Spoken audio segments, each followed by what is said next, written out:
नमस्कार दोस्तों, मैं राजकुमार मौर्य। आप देख रहे हैं प्रखर इंडिया यूट्यूब चैनल। आज की इस वीडियो में हम बात करने जा रहे हैं गोदी मीडिया के बारे में। दोस्तों, हमारे देश का मीडिया इस समय 180 देशों की सूची में 191 नंबर पर है। मतलब कि 151 नंबर पर है। 180 देशों में हम 191 स्थान पर हैं। कई चीज़ों में हमारा देश चौथे स्थान पे है, 5वें स्थान पे है, लेकिन मीडिया के मामले में 151 से संख्या बढ़ेगी ही, इससे कम नहीं है। 2024 के आंकड़े में तो 159वें नंबर पर थी। ऐसा क्यों है? क्योंकि जो हमारे देश का मीडिया है, इसने अपनी विश्वसनीयता खो दी है। इस समय हमारे देश का जो मीडिया है गोदी मीडिया के तौर पर काम कर रहा है। केवल और केवल एक पार्टी के लिए काम कर रहा है। यानी कि जब सवाल पूछने की बारी आती है तो सत्ता पक्ष से सवाल नहीं पूछता है, सारा दोष विपक्ष को देता है। और इसका परिणाम क्या है? हमारे देश की मीडिया की हालत खराब होती जा रही है और हमारे देश की मीडिया पर कोई विश्वास नहीं करता है। दोस्तों, अगर हम बात करें यहाँ पर तो एक खबर आई है न्यूज़ 18 को लेकर। आप लोग देखते होंगे, अभी भारत और पाकिस्तान का जो मसला चल रहा था, एक युद्ध चल रहा था, इस मामले पर गोदी मीडिया ने कितना झूठ बोला। तालिबान में कब्जा, पाकिस्तान में कब्जा, पाकिस्तान के इस्लामाबाद पर कब्जा, भारत की सेना पाकिस्तान के अंदर घुस चुकी है। हमारी सेना पाकिस्तान को मुंहतोड़ जवाब देना चाहती है और इतिहास गवाह है कि हमारे देश की सेना ने मुंहतोड़ जवाब दिया। कभी भी आप आंकड़ा उठा लीजिए, पाकिस्तान भारत के सामने नहीं टिकता।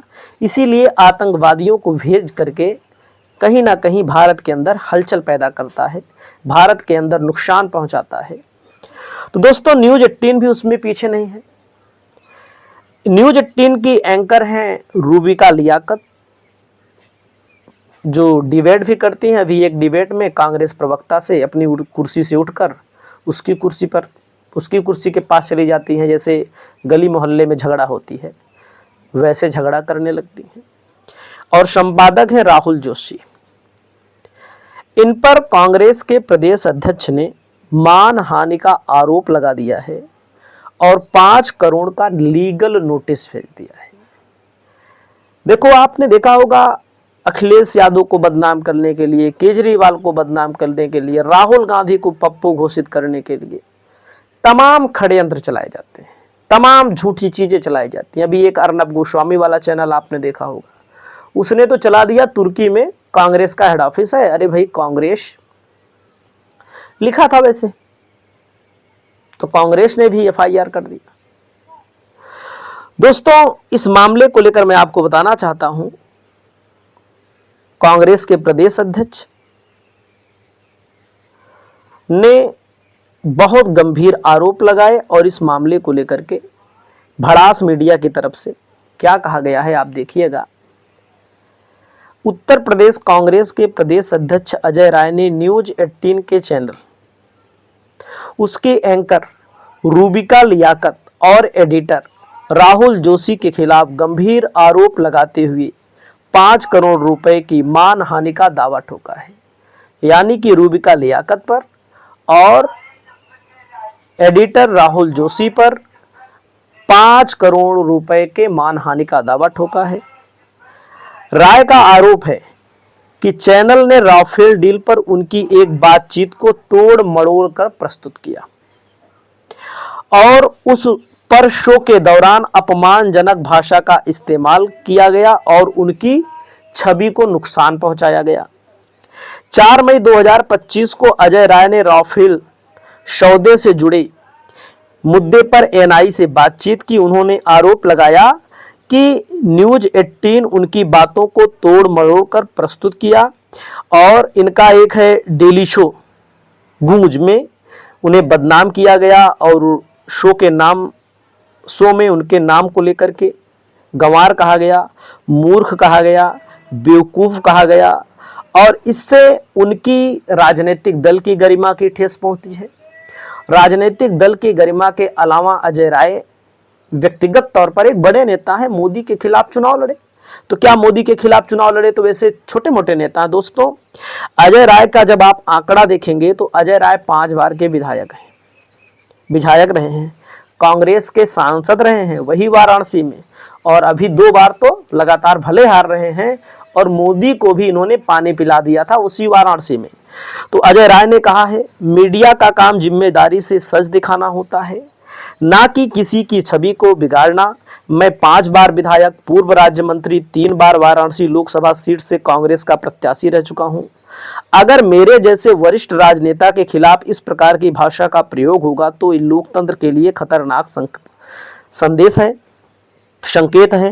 ये तो लोकतंत्र के लिए खतरनाक संकेत के अलावा इन्होंने कहा, अगर चैनल ने उनके खिलाफ प्रयुक्त किया गया अपमानजनक टिप्पणियों को खंडन नहीं किया तो माफ़ी नहीं मांगी तो कानूनी कार्यवाही करेंगे और आगे बढ़ेंगे। दोस्तों, आपने देखा होगा किस प्रकार से आज तक ने माफ़ी मांगी किस मामले को लेकर के। जो पाकिस्तान के अंदर घुसने की बात थी, कब्जे की बात थी। देखो, झूठ चीजें झूठ होती हैं और आज तक ने माफी मांगी। अब रिपब्लिक भारत ने माफी मांगी राहुल गांधी को बदनाम करने के लिए, कांग्रेस को बदनाम करने के। पहले तो बोल देते हैं यहाँ हेड ऑफिस है, वहाँ हेड ऑफिस है, सोशल मीडिया पर, फेसबुक पर, ट्विटर पर चारों तरफ चलने लगता है। भाई, एक बार लोगों के दिमाग में घुस गया कोई चीज तो खंडन की बात कहाँ लोग उतना सुनते हैं, आप बताइए। अफवाह ज्यादा तेजी से फैलती है, सच्चाई कम तेजी से फैलती है। तो अफवाह को लेकर के जाहिर सी बात है, उत्तर प्रदेश हो या पूरा हमारा देश हो, चारों तरफ व्हाट्सएप पर अफवाह, फेसबुक पर अफवाह फैला करके विपक्षी नेताओं को बदनाम किया जाता है। तो इन सब मामलों को लेकर अगर ऐसी ही कार्यवाही होती रही, अब या तो ये लोग माफी मांगेंगे या तो 5 करोड़ रुपए का भुगतान करेंगे, और अगर भुगतान नहीं करेंगे तो कोर्ट में मामला चला जाएगा। तो ऐसे लोगों के खिलाफ मुकदमा दर्ज होना चाहिए जो छोटे छोटे चैनलों को बंद कर दे रहे हैं, इंडिविजुअल चैनलों को बंद कर दे रहे हैं, लगातार अफवाह फैलाने वाले चैनलों को चालू कर रहे हैं। तो आप लोग समझिएगा हमारे देश के मीडिया के हालात क्या हैं। चैनल पर पहली बार आए हैं तो चैनल को सब्सक्राइब करके अपनी राय को बताइएगा। नमस्कार।